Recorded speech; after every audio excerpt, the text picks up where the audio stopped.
everyone, welcome back to my YouTube channel. It is your favorite nail tech, Nail by Simone. Today's video, I'll be showing you 3 ways to apply acrylic to your nails. We're going to start off with a 3 bead method, okay? So first things first, this is the primer that I use, and we're going to do 1 coat of this primer. So then we're going to come in with our first bead. We're going to place our first bead on our tip blend, okay? That's where the natural nail and the tip blends together, okay? That's going to be our first bead. We're going to do a lot of patting and wiping our brush to keep our brush clean, okay? When you're stroking and patting, you want to make sure that your brush is clean, and you want to make sure that you're very light-handed while you're doing this. You do not, I repeat, you do not want to be heavy-handed because you will create dents in your nails, you will mess up the acrylic, and you want your acrylic to be structured and thick. You don't want it to be too thin. So we're creating a nail that with structure, okay? So as we're patting and pulling, we're going to be also reshaping our nail as we go. So that means cleaning the sidewalls of the nails, and on the free edge we're going to be removing any excess acrylic that might be hanging off of the nail or that we do not need. But in the process, we're going to keep on wiping, cleaning, and reshaping our nail as we go. Then we're going to be working on our second bead, okay? So the second bead will be a medium-sized bead. We're going to place that a little bit above our tip blend, and we're going to be doing patting and pulling as well. And we're going to make sure that our brush is clean and wiping. Every time we take our brush off the screen, it is being wiped, okay? You do not want to have a lot of monomer. A lot of monomer will make the acrylic very loose and very hard to work with, okay? This acrylic that I'm using is Mia's Secret. I feel like it's great for beginners.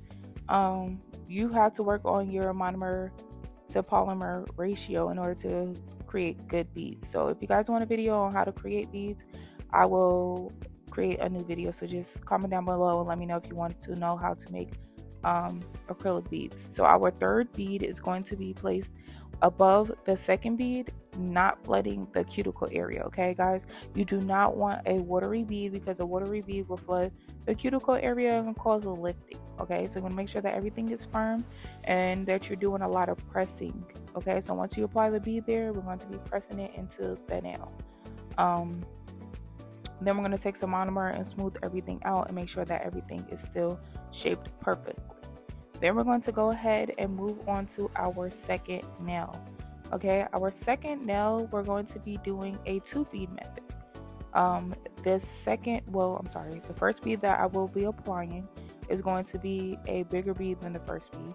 So this bead right here is going to cover the apex and the free edge, okay? So once I place this acrylic bead on here, it's going to be higher than the tip line, okay?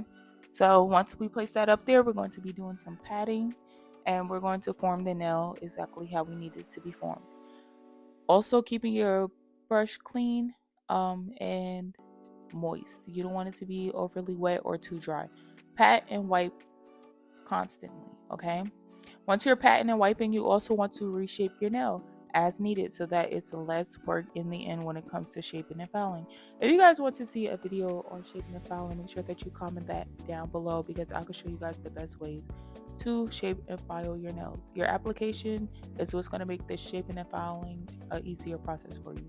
So like I said, you want to make sure that you're cleaning your nails and reshaping as you go. It makes it less work on you.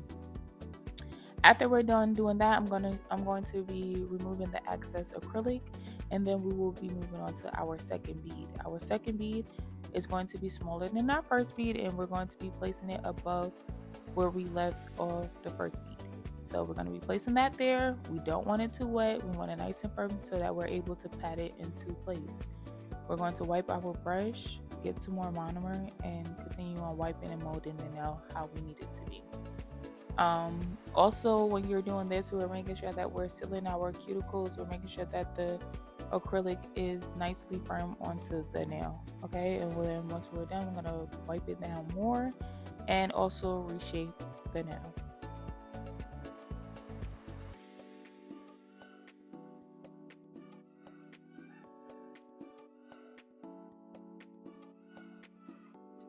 Now we are working on our last bead.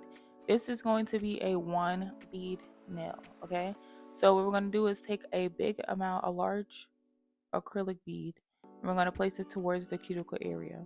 Now this one is more advanced. This is more skilled. You have to know your acrylic and know how to work with your acrylic. There's going to be a lot of padding, a lot more monomer used, because as it's drying, the more monomer you use, it loosens up the acrylic and you'll be able to move your bead better. So this one bead is going to cover this whole nail. It's going to build the apex. It's going to be a nice free edge, and it's going to look exactly like the rest of the nails. Once I'm done, always remember to keep reshaping as you go and removing excess acrylic that you do not need, okay? And then we're gonna wipe it and make it smooth, and it's gonna look just like the rest of the nails. So you just seen a 3 bead method, a 2 bead method, and a 1 bead method. 1 bead method is my favorite when it comes to shorter nails. I usually do 1 bead methods with shorter nails, but this is how they came out. This is straight after applying acrylic. This is the thickness of the nails. You see they all look the same. This is the design that me and my client decided to go with. Comment down below and let me know how you like this set. Thank you.